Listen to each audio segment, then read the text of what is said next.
Bismillah, Assalamualaikum warahmatullahi wabarakatuh. Insyaallah kita akan melanjutkan materi kita di dalam kitab Sahih Fiqh Sunnah wa Adillatuha karangan Syekh Abu Malik Kamal Ibn Sayyid Salim rahimahullahu ta'ala, yang mana pembahasan kita yang telah lalu sudah sampai kepada pembahasan anwa'ut taharah, sampai macam-macam taharah. Masih ingat? Nah, waktu itu ana pernah bertanya juga sama pertanyaannya. Masih ingat?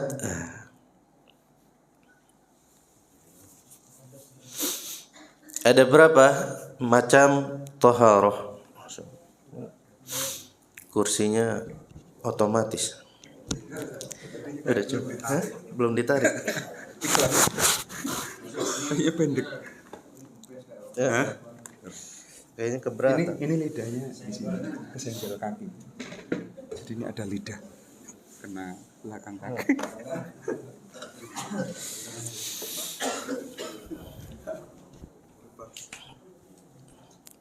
Taib, ada berapa macam taharah? Ada dua. Yang pertama,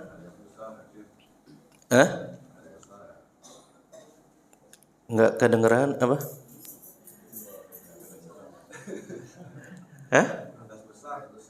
Hadas besar. Itu macam hadas.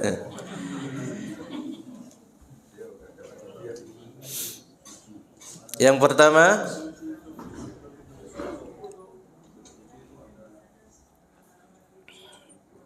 iya, Masya Allah, ibu-ibu nih selalu lebih perhatian mereka.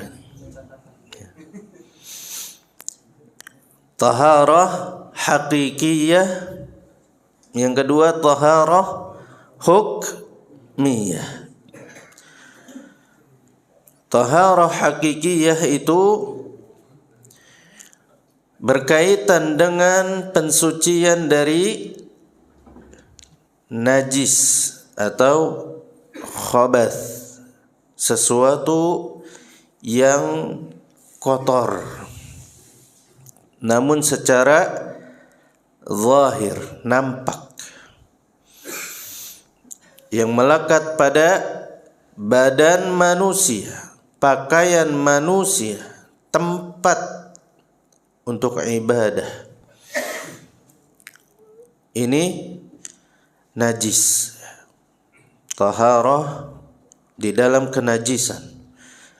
Yang kedua, taharah secara hukmiyah, secara hukumnya, yaitu taharah terkait dengan hadas. Nah, hadas sudah kita jelaskan apa itu hadas. Sesuatu yang melekat pada diri seseorang, namun hadas ini tidak nampak, hanya kondisi orang tersebut yang kotor. Hadas itu tidak nampak, tidak terlihat, karena memang kondisinya saja, status orang itu kotor. Seperti buang air. Nah, air seninya atau air BAB-nya itu dinamakan dengan najis. Ya, jadi kotorannya itu najis. Nah, adapun kondisi orangnya ketika dia telah buang air itu menjadi hadas. Nah, hadas nanti terbagi menjadi dua, hadas kecil dan hadas besar. Kalau buang air ini masih tergolong hadas kecil. Oleh karenanya dia dihilangkan dengan berwudu. Berbeda nanti ketika seseorang hadatsnya hadas besar, maka dihilangkan dengan mandi. Nah, sampai sini masih ingat ya? Alhamdulillah.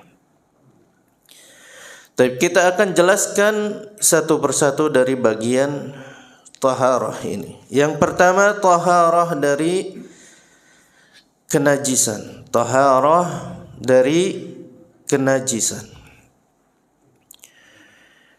Dan ini sangat penting jamaah sekalian agar kita mengetahui mana yang harus kita hindari dan kita jauhkan dan kita bersihkan dari kenajisan, mana yang memang nanti itu ada sesuatu yang sifatnya kotor tapi ternyata tidak najis.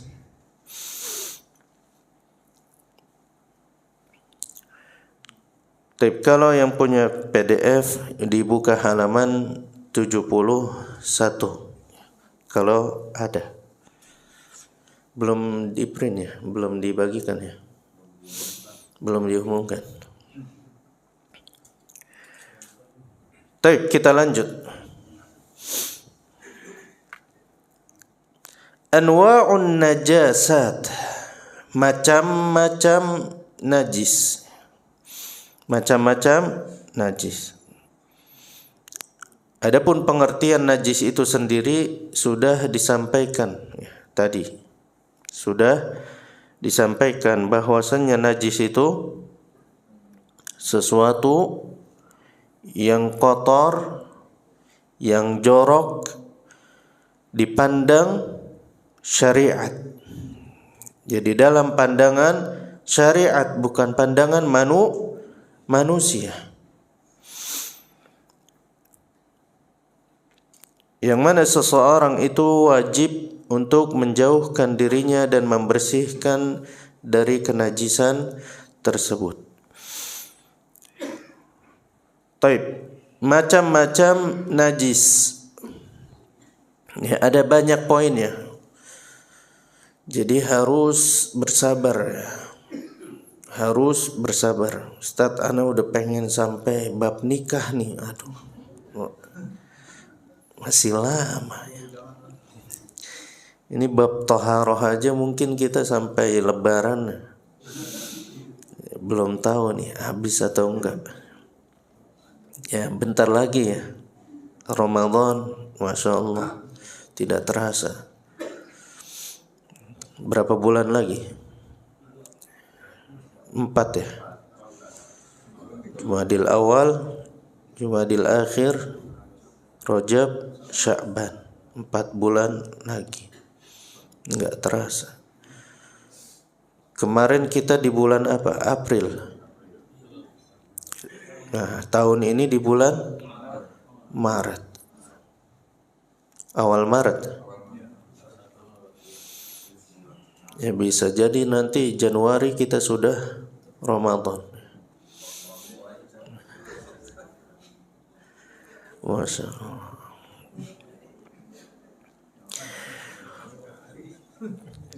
Taib, macam yang pertama jamaah sekalian, yaitu ghaitul insan wa bauluhu. Yang pertama dan kedua adalah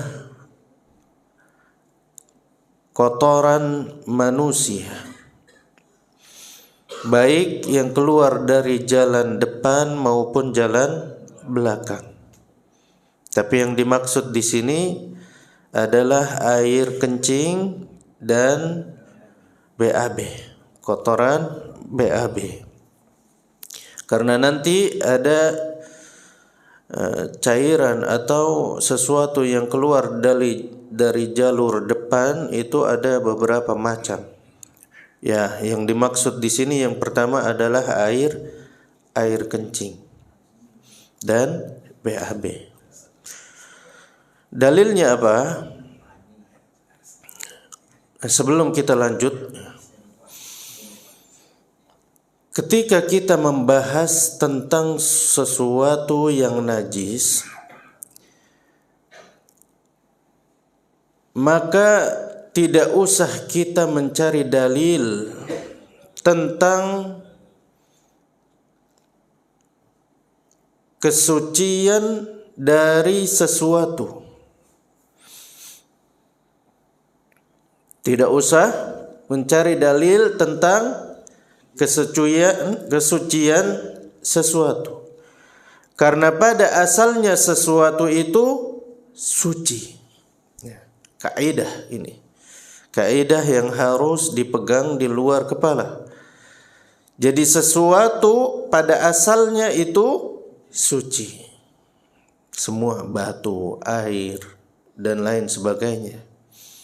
Segala sesuatu asalnya suci. Sampai datang dalil yang menjadikan sesuatu itu najis. Jadi yang kita perlukan untuk mengambil apakah sesuatu itu suci atau najis, maka lihat dalil yang menajiskannya.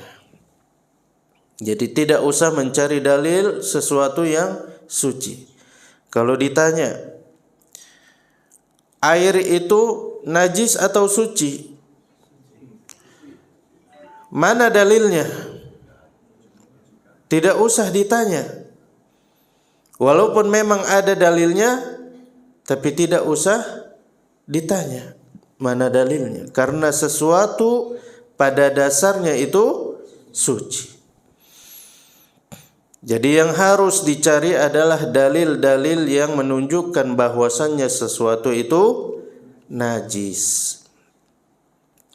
Oleh karenanya yang diurutkan, yang dibagi adalah macam-macam sesuatu yang najis, bukan sesuatu yang suci, karena terlalu banyak. Agama Islam itu mensucikan sesuatu atau benda itu sangat-sangat banyak.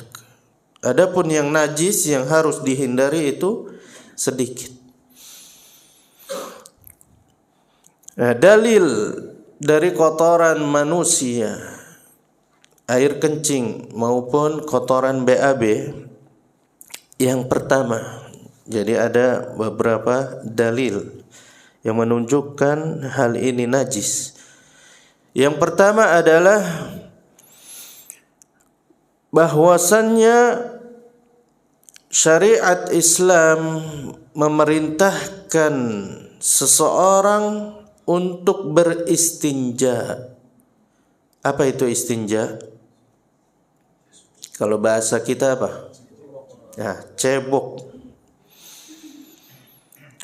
Memerintahkan untuk istinja, mensucikan diri dari kotoran yang keluar dari arah depan dan arah belakang, dari jalan depan maupun jalan yang belakang. Hal ini menunjukkan bahwa sesuatu yang dibersihkan itu najis.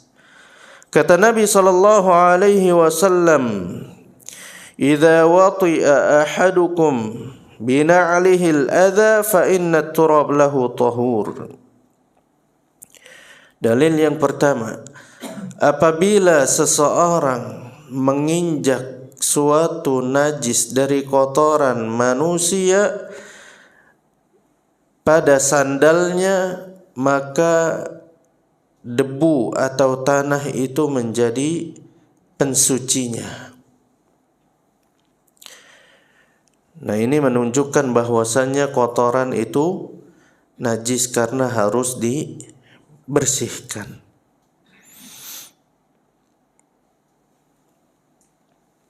Kemudian dalil yang kedua yang sering kali menjadi perhatian hadis ini. Hadis terkait ada seseorang Arab Badui.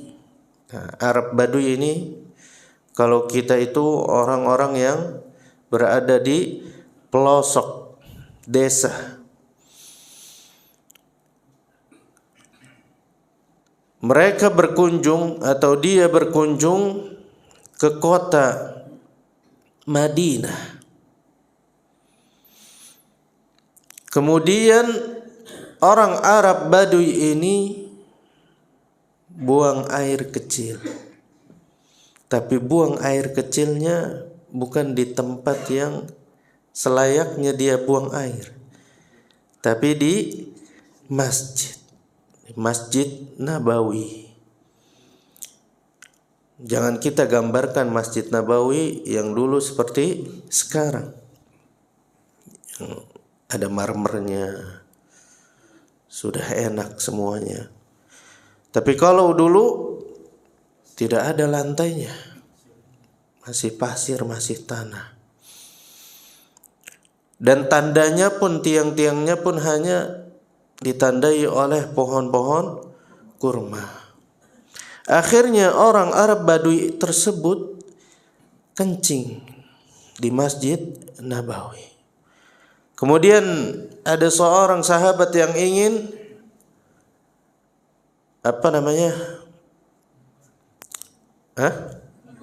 menegurnya. Maka kata Nabi sallallahu alaihi wasallam, da'uh, tinggalkan dia, jangan larang dia. Kenapa? Karena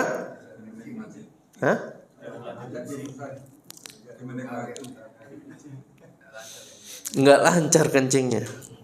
Satu, ya. Bisa jadi karena tidak lancar kencingnya. Dua,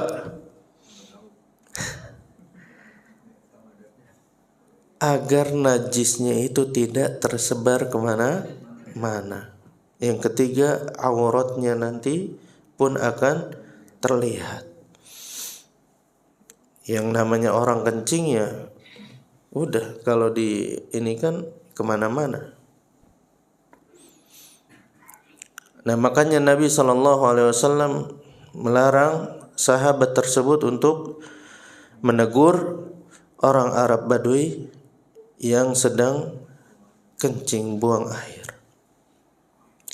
Kemudian Nabi SAW perintahkan sahabat untuk mengguyur air kencing orang Arab Badui tersebut. Nah, ini menunjukkan bahwasannya air kencing itu najis karena harus dibersihkan.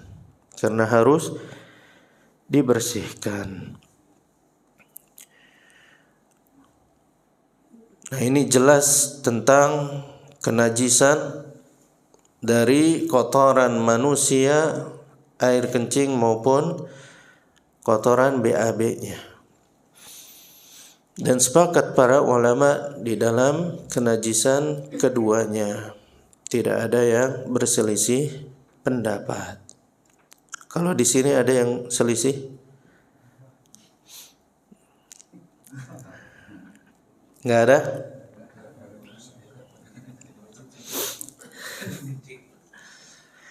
Jadi yang pertama dan kedua adalah air kencing dan kotoran BAB yang najis,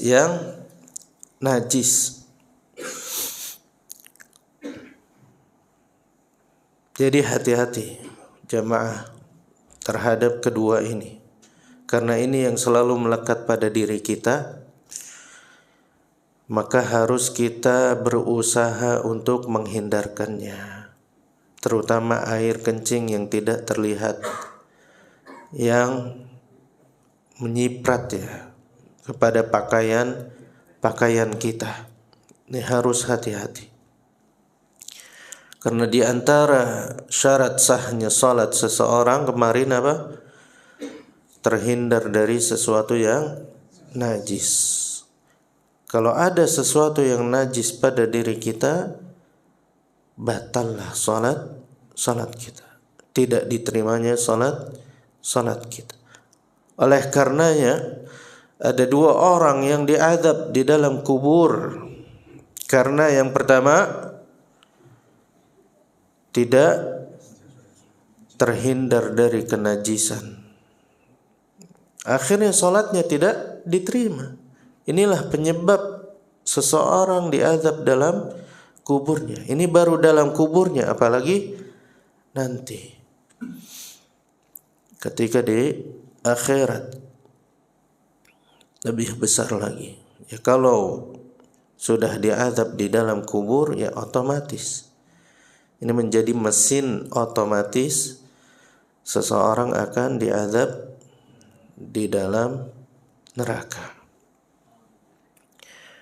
Oleh karenanya kita harus berhati-hati di dalam menjauhi kenajisan yang pertama dan yang kedua ini. Kemudian yang ketiga dan yang keempat, yaitu al-madhi wal wadi. Al-madhi wal wadi. Apa al-madhi? Apa al-wadi?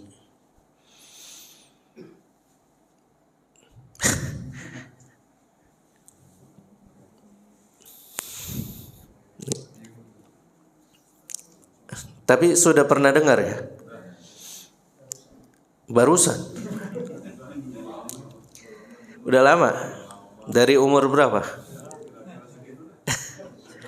Al-madhi, madhi.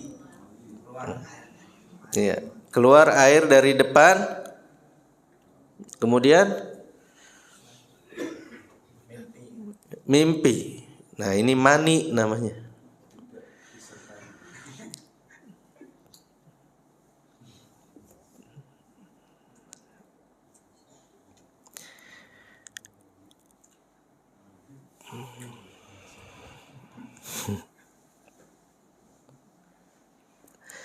Madhi ini keluar ya, kecape. Ketika syahwat bergejolak. Nah, hati-hati nih. Madhi keluar ketika syahwat bergejolak. Entah dia di depan pasangannya, entah dia menghayal, entah dia melihat sesuatu yang membuat syahwatnya itu menggebu-gebu ya.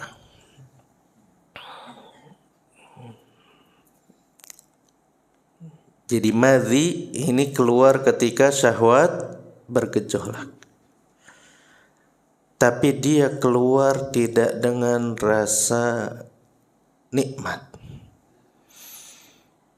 rasa lemas, dan banyak. Nah, ini bedanya nanti madhi dengan mani. Karena kedua-duanya sama. Keluarnya pada saat syahwat bergejolak. Dua-duanya mani dengan madhi ini sama-sama keluar ketika syahwat bergejolak. Tapi bedanya kalau madhi keluarnya sedikit, tidak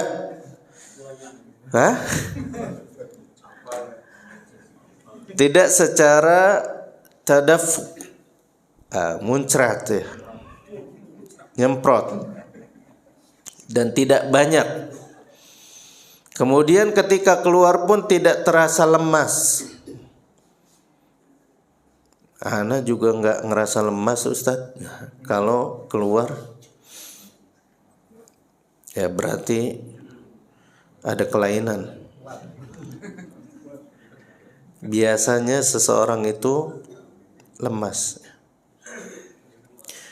Yang ketiga tadi tidak merasa nikmat atau merasa apa ya, sampai melayang lah. Tidak merasa, tidak ada kelezatan. Kalau madhi, ya udah jangan dibayangkan ya, nggak usah dibayangin, ini aja.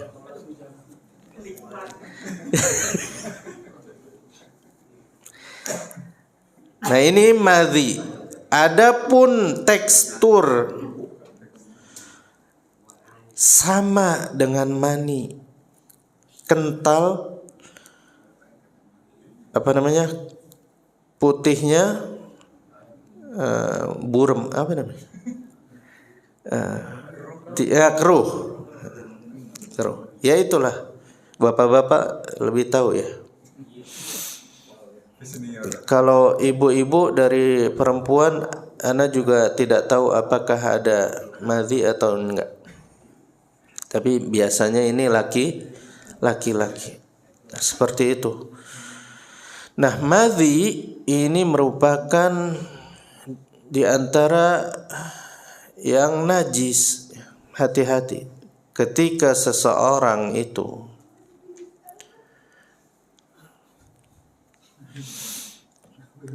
keluar madhinya, maka harus dibersihkan.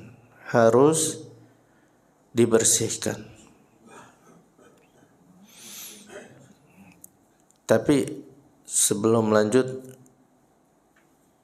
pernah nggak ngerasain ada yang kayak gitu? Hah? Pasti ya. Berarti udah paham ya bentuknya ya.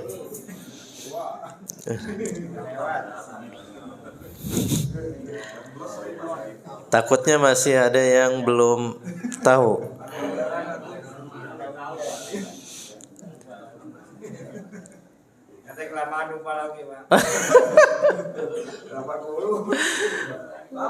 Udah kelamaan. Lupa rasanya.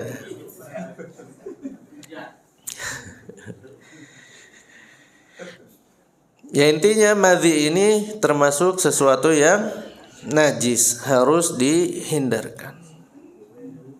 Walaupun ya, madhi ini tidak sepakat seluruhnya para ulama tentang kenajisannya. Ada yang berpendapat madhi ini suci. Ada yang berpendapat madhi ini suci. Seperti Imam Ahmad rahimahullah ta'ala. Beliau berpendapat bahwasannya madhi ini suci. Apa dalilnya? Dalilnya adalah madhi itu sama dengan mani. Tempat keluarnya sama, bentuknya sama, dan keluarnya pun sama ketika syahwat bergejolak. Jadi kalau misalkan madhi itu najis, maka otomatis mani itu lebih najis. Ketangkep enggak? Ketangkep ya? Kurang. Tapi cocok enggak? Cocok kan? Sama kan? Kalau misalkan madhi ini najis, maka mani harus lebih najis karena keluarnya lebih banyak dan sama. Jadi madhi itu memang awal dari keluarnya mani. Jadi kalau misalkan dibedakan antara madhi dengan mani, ini tidak cocok. Kata beliau rahimahullahu ta'ala. Jadi menurut beliau madhi itu suci. Madhi itu suci. Ya, karena madhi itu sebelum keluarnya mani itu madhi dulu. Pembukaan.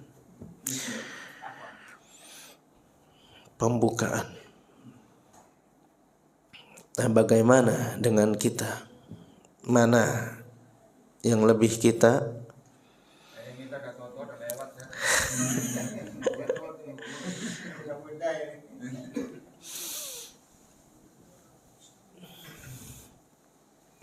Nah, kalau misalkan madhi dan mani ini sama, jemaah sekalian,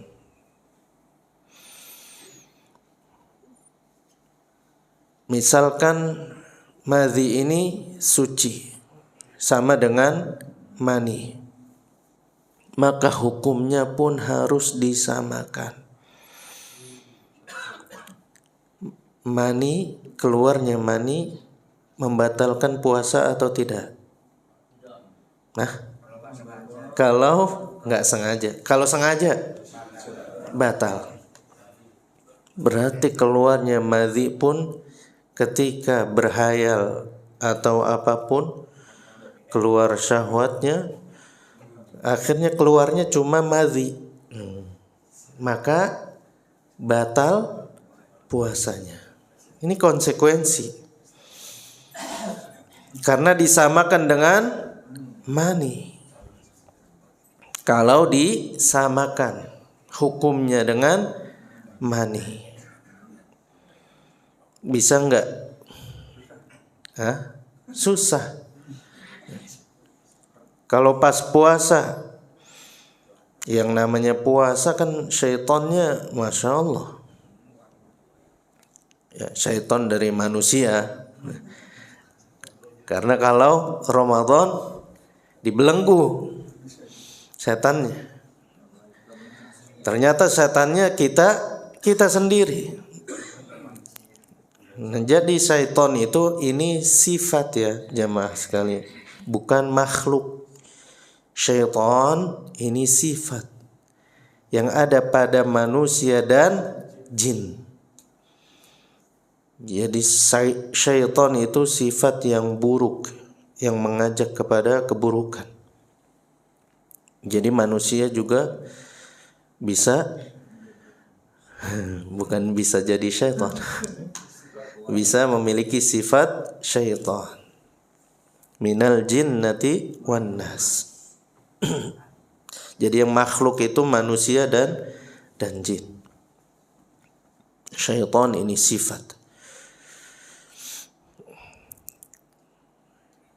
Ya, kalau seseorang ingin menyamakan madhi dengan mani, berarti dia harus tahu konsekuensinya. Kalau ana pribadi, ana lebih berpendapat kepada madhi itu najis. Madhi najis. Karena di dalam sebuah hadis yang sahih, Nabi sallallahu alaihi wasallam memerintahkan seseorang ketika dia mendapatkan sebuah madhi, maka dicipratkan. Ini menunjukkan bahwasanya madhi itu najis. Jadi mensucikan atau membersihkan madhi itu gampang jamaah. Tinggal dicipratkan air. Sudah cukup. Tidak usah dicuci. Jadi gampang membersihkannya. Cipratkan ya, bukan diseblok. Nah. Cipratkan aja. Ustaz, itu ntar cipratannya kena apa enggak? Ke kotorannya. Intinya dicipratkan saja. Tidak usah kita bertanya-tanya seperti apa. Ini syariat. Seperti itulah Allah mudahkan. Karena memang madhi ini jamaah sekalian mudah sekali seseorang, terutama laki-laki itu mendapatkannya. Kalau misalkan harus dicuci, itu akan memberatkan kaum muslimin. Kita alhamdulillah diberikan kemudahan. Jangan seperti Bani Israel menyusahkan diri mereka. Nanti insyaallah kita lanjut di pembahasan tata cara mensucikan sesuatu yang najis. Tapi ini pendahuluan, madhi itu najis. Silahkan kalau misalkan ada yang berpendapat madhi itu suci.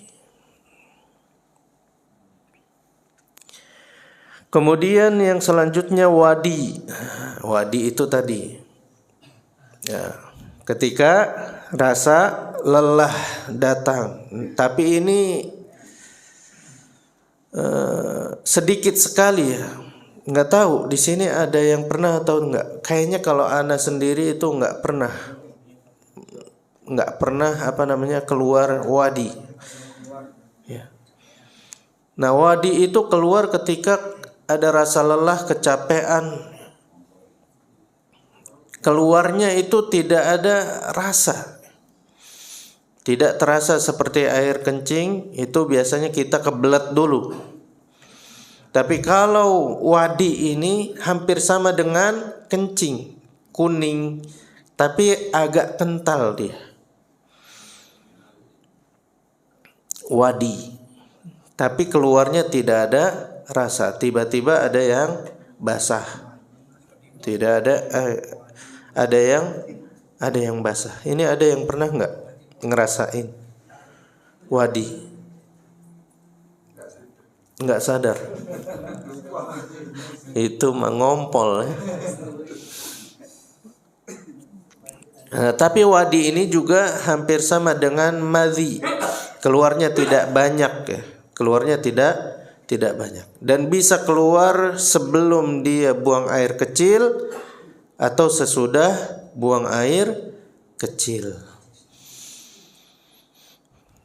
Beda dengan anyeng-anyeng. Nah, kalau laki-laki atau akhwat ada nggak ibu-ibu ya, anyeng-anyeng? Ada, ibu-ibu ada juga. Nah, kalau anyeng-anyeng itu rasanya kayak air kencing itu tidak keluar secara normal dan sempurna, habis lah gitu. Kayak ada yang tersendat ya. Nahan, gara-gara nahan mungkin ya, nahan kencingnya. Nah, kalau anyeng-anyeng ini masih dalam kategori air kencing. Beda dengan wadi tadi. Kalau wadi itu rasanya memang tidak terasa dia keluar. Ya, intinya wadi ini najis sama dengan temannya, yaitu air kencing.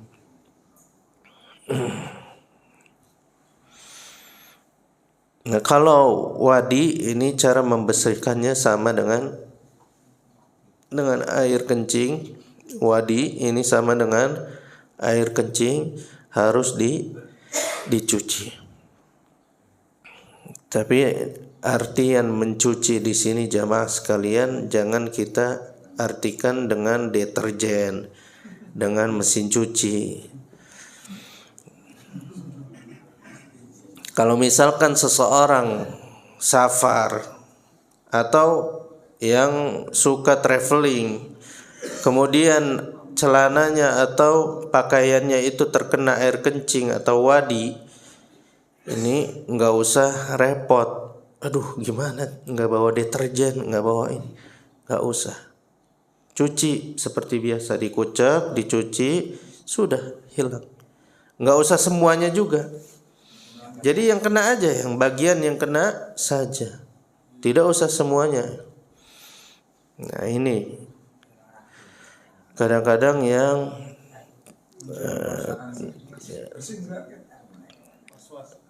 was-was itu dari syaitan. Insya Allah bersih. Kalau sudah merasa dicuci, insya Allah bersih. Kalau ada was-was terus, kita juga nyuci pakaian ini bersih nggak ya? Nggak akan bersih-bersih. Sampai 10 kali cuci nggak bersih-bersih. Bersih nggak ya? Taib, ini yang ketiga dan keempat. Yang pertama tadi, yang pertama macam-macam najis. Yang pertama kencing dan BAB manusia. Yang ketiga dan keempat madhi dan wadi. Madhi dan wadi. Lanjut. Masih lama. Yang kelima, damul haid. Darah haid. Nah, ini berkaitan dengan ibu-ibu, akhwat ya. Kalau laki-laki ada yang haid nggak?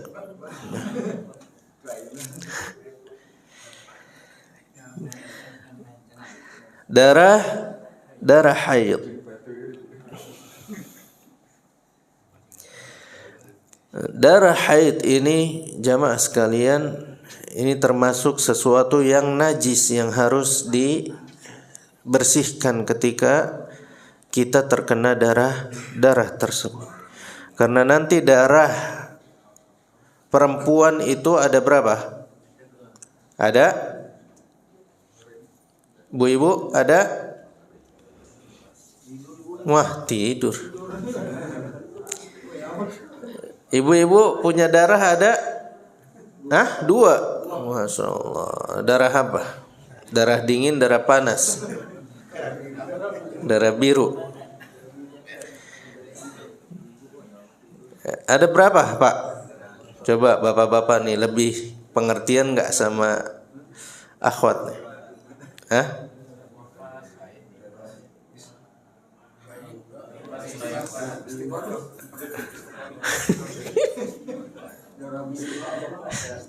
Ada berapa? 3. Ada 4. Yang pertama darah haid. Yang kedua darah nifas. Yang ketiga darah istihadah. Yang keempat darah beneran. Ibu-ibu punya darah beneran? Ada darah beneran. Darah besetan atau darah apa namanya? Ya, darah luka. Ibu-ibu harus lebih tahu nih. Nah, kalau darah haid, mengenal darah haid, itu apa ciri-cirinya? Ya, kalau bapak-bapak pantas diam. Kalau ibu-ibu, apa ibu-ibu bedanya dari keempat darah itu, darah haid? Yang pertama, darah haid itu warnanya apa, Bu? Bu? Hah? Gelap.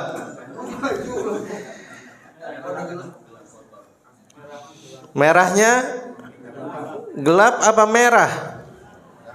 Gelap. Hitam. Yang benar, Bu. Emang sampai hitam, Bu? Hah? Enggak kan? Emang bapak-bapak ini, Bu. Merah enggak? Ya, darahnya merah, seger. Darahnya merah, seger. Walaupun memang terkadang ada yang kehitam-hitaman, tapi darahnya darah seger. Yang kedua, dari baunya. Dari bau. Ya, nggak usah kenceng-kenceng, Pak. Dari baunya, ya. Baunya khas, ya. Baunya khas darah haid. Ya, itulah ibu-ibu, bapak-bapak nggak usah nyium-nyium, ya. Darahnya beda dia. Baunya beda. Yang ketiga, waktu, ya. Waktunya dia biasanya rutin. Berapa tahun sekali? Ya, sebulan sekali. Kecuali yang sudah tua, ya. Yang sudah tua, yang sudah senior. Ini biasanya darah haidnya sudah mulai berkurang. Kadang-kadang 4 bulan, kadang-kadang berapa. Nah, usianya beda-beda, ya, tergantung. Ada yang 30-an sudah menopause. Tapi ada juga yang 45 masih melahirkan. Ada juga yang seperti itu. Jadi beda-beda tergantung kondisinya. Nah, ini darah haid. Beda dengan darah-darah yang lainnya. Nifas itu darah ketika melahirkan. Setelah melahirkan ada darah nifas yang keluar kurang lebih selama 40 hari. Makanya mereka tidak salat, tidak puasa. Ada darah nifas. Tapi ada juga yang sebelum 40 sudah tidak keluar lagi. Kemudian istihadah, ini darah penyakit. Darah penyakit. Keluarnya dia tidak beraturan. Entah setelah haid, entah tidak haid, itu darahnya keluar. Dan warnanya pun kecoklatan. Nah, kalau istihadah masih dianjurkan untuk sholat. Nah, darah yang kebeset, nah itu darah biasa, sama dengan laki-laki. Nah, hadis dalil yang menunjukkan bahwasannya darah haid itu najis adalah hadis dari Asma. Siapa Asma? Siapanya Abu Bakar? Iya, siapanya? Istrinya? Iya, anaknya. Asma binti Abi Bakar. Asma berkata, datang salah seorang perempuan kepada Nabi sallallahu alaihi wasallam, faqalat, maka perempuan tersebut berkata kepada Nabi sallallahu alaihi wasallam, ya Rasulullah, ihdana yusibu thawbaha min damil haid, kaifa tasna'? Wahai Rasulullah sallallahu alaihi wasallam, ada salah seorang di antara kami yang bajunya terkena darah haid. Bagaimana?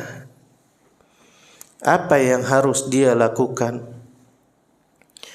Kata Nabi sallallahu alaihi wasallam, tahuttuhu thumma taqrusuhu thumma tandahuhu bil ma thumma tusalli bihi. Nah, kalau darah haid ini agak sulit ya. Yang pertama, dia harus membersihkannya dengan jarinya. Apa ini?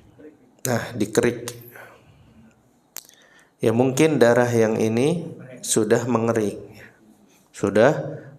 Sehingga dikerik dulu. Baru kemudian dikucek.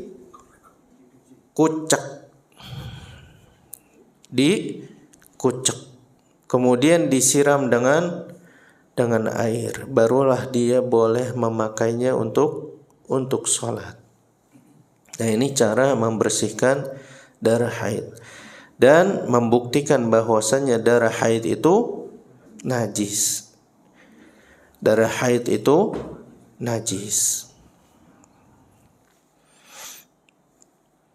Baru 5 nih. Lanjut. Hah? Udah bunyi belnya.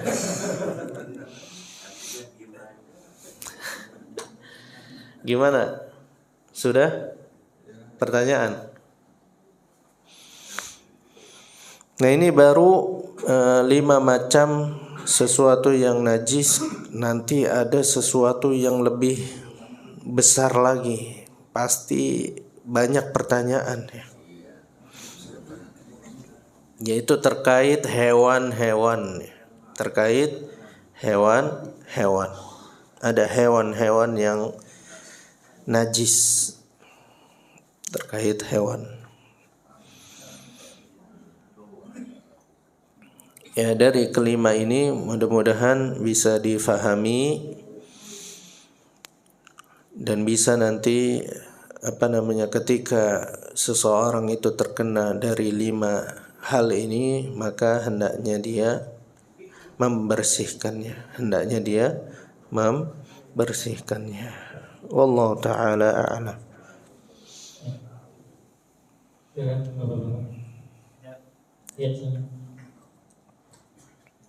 Ya. Tadi kan anak baju itu kan kencing dalam masjid. Itu membersihkannya itu air kira-kira itu berapa gayung apa seember apa seberapa gitu. Kan zaman dulu, kalau sekarang kan karpet. Biasanya anak kecil yang biasa kencing itu cara pembersihannya sampai bersih itu seberapa ukurannya itu. Saya katakan karpet kencing kayaknya gitu.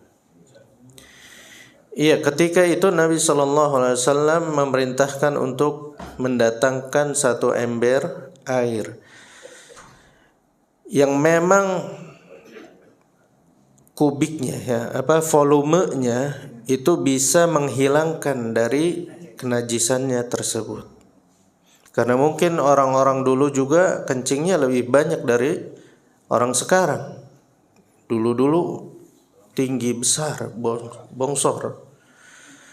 Jadi harus banyak, seember.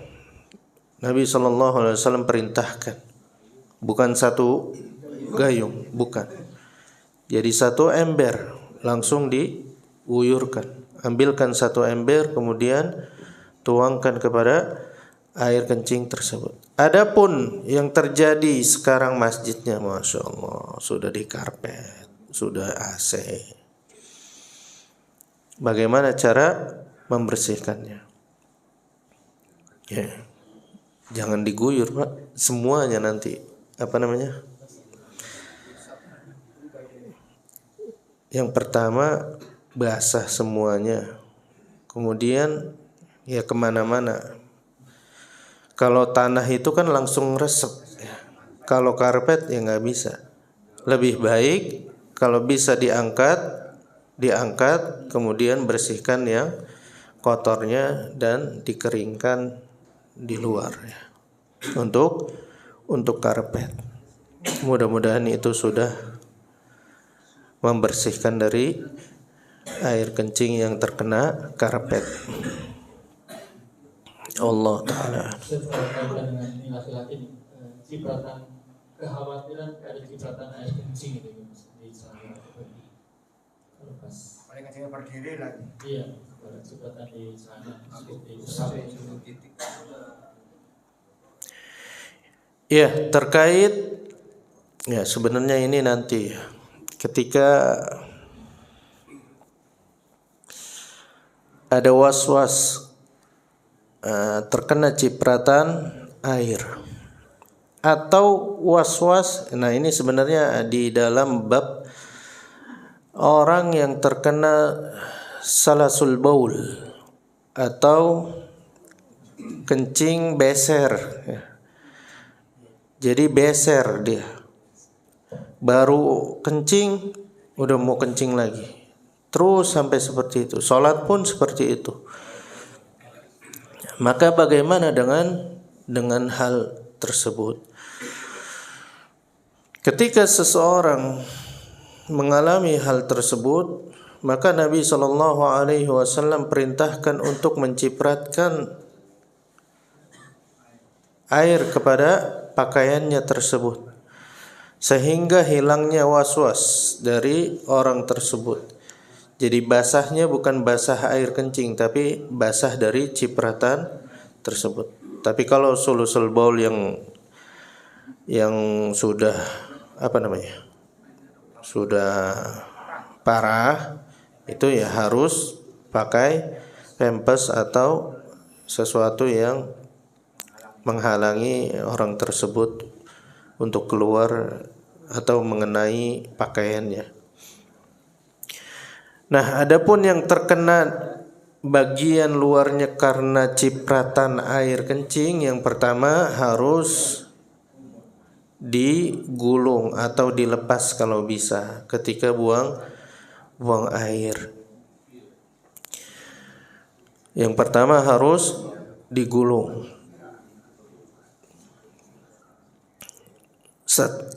Kalau kebelet banget ana nggak gulung soalnya, karena ya udah kebelet gitu. Akhirnya ana nggak tahu apakah kena celana atau tidak. Maka cukup diusapkan.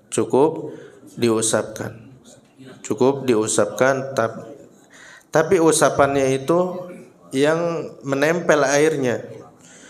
Jangan yang tidak menempel airnya. Ya. Kalau bisa sampai ada rasa basah di celananya tersebut sehingga dia terjaga dari kenajisannya. Nah, ini kalau yang terkena cipratan air tapi dalam keadaan was. Tapi kalau dalam keadaan yakin dia terkena, wajib mencuci. Kalau dia yakin terkena, wajib mencuci. Karena cara mensucikan air kencing itu dicuci. Tapi kalau cuma was-was dan dia tidak yakin, maka cukup diusapkan saja. Tapi dalam keadaan airnya nempel di tangan ya, sampai berasa basah, sampai berasa air kencingnya itu sudah kira-kira sudah hilang. Allah Ta'ala a'lam. Ya. Untuk yang terkait mandi kan mungkin keluarnya di luar batas kesadaran ya. Seperti itu. Nah, saat kita dihadapkan misalkan, oh ini sudah waktunya sholat jamaah, atau mungkin waktu kondisinya itu sudah mau habis untuk waktu sholat. Ini kondisi seperti itu bagaimana? Terkait mandi.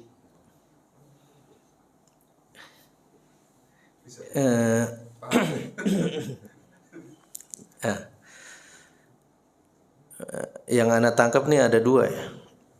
Entah madhinya itu, maksudnya entah cara membersihkannya itu, entah apakah dia itu ya. Yang di luar kontrol misalkan keluar.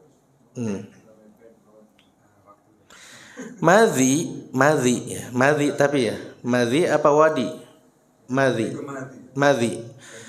Madhi itu keluar memang tidak ada rasa, tapi dia ada indikator. Karena dia memikirkan atau ya ada syahwat. Entah dia membayangkan atau seperti apa. Jadi ada indikator dulu. Ya. Walaupun dia tidak terasa keluarnya, tapi ada indikator. Nah, kalau indikatornya itu ada, maka dia harus melihat dulu. Tadi, kalau misalkan dia berpendapat madhi itu sama dengan mani, wajib mandi. Mandi besar.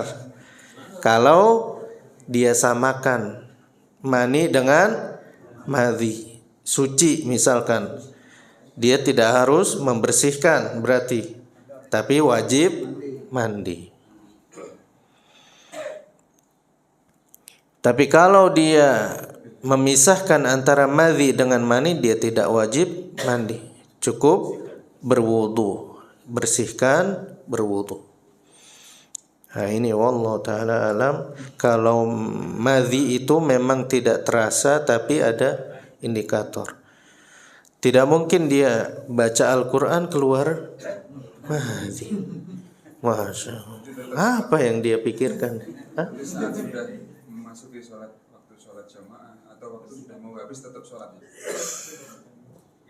Ya, kalau dia ngerasa tadi ada indikator, ya harus dibersihkan dulu. Kalau dia ngelihat celananya injury time, ya dia harus bersihkan dulu, nggak bisa. Makanya kalau ada indikator itu Sholat di kodok. keluar enggak? Itu. Sholatnya di Hah? kodok. Berarti Misalkan udah mepet lah. mikirnya lama banget itu ya. Itu Kok masih keluar lagi gitu. Masih keluar lagi. Mikir gua kan. masih keluar lagi. Misalkan Nah, menghayal terus itu. ini mewakili yang gampang menghayal ini. mewakili yang gampang menghayal ya. Itu enggak. Tapi ada yang kayak gitu. Ada. Hah?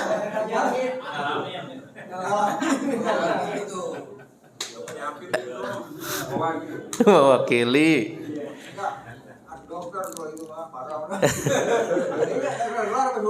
Nggak, soalnya kan waktu sholat itu kan panjang gitu, kecuali maghrib, isya. Masa sejam dia menghayal itu apa? Atau bisa jadi begini Ustaz. Kan suami istri. Misalkan nih Pak. Waktu kurang setengah jam. Udah nggak antisipasi gitu misalkan. Susah ya, susah. Kalau seperti itu ya susah. Sudah mendingan dia datangin istri, ya beberapa menit kelar deh. Udah. Habis itu dia tidak kemana-mana pikirannya. Masya Allah. Iya, hati-hati. Ya, laki-laki itu menghayal ketika dia nggak dapat jatah terus, itu menghayal.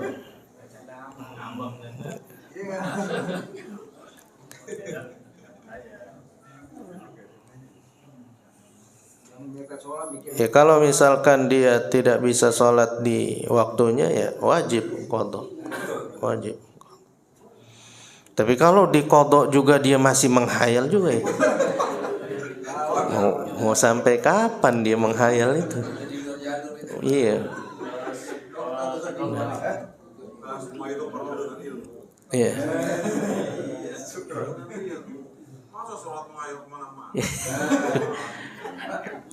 Ya makanya sholat itu harus dirapatkan shafnya ya. Wala tadharu furujatin lisyaitan, agar setan itu tidak masuk ke dalam sholat kita.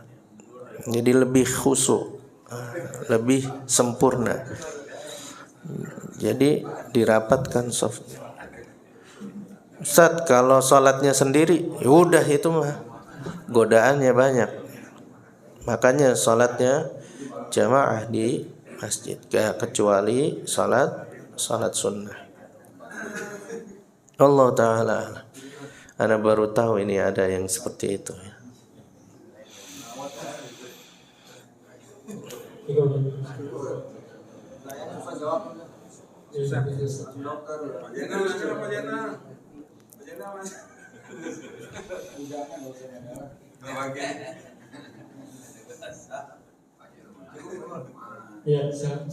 Cukup?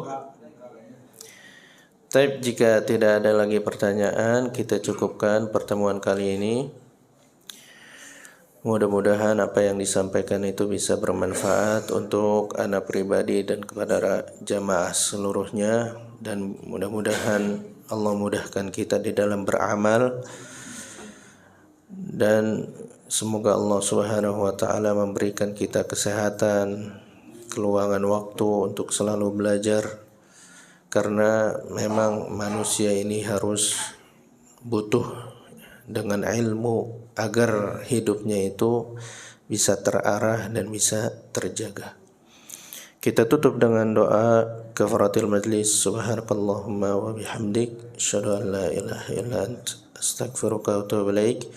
Assalamualaikum warahmatullahi wabarakatuh.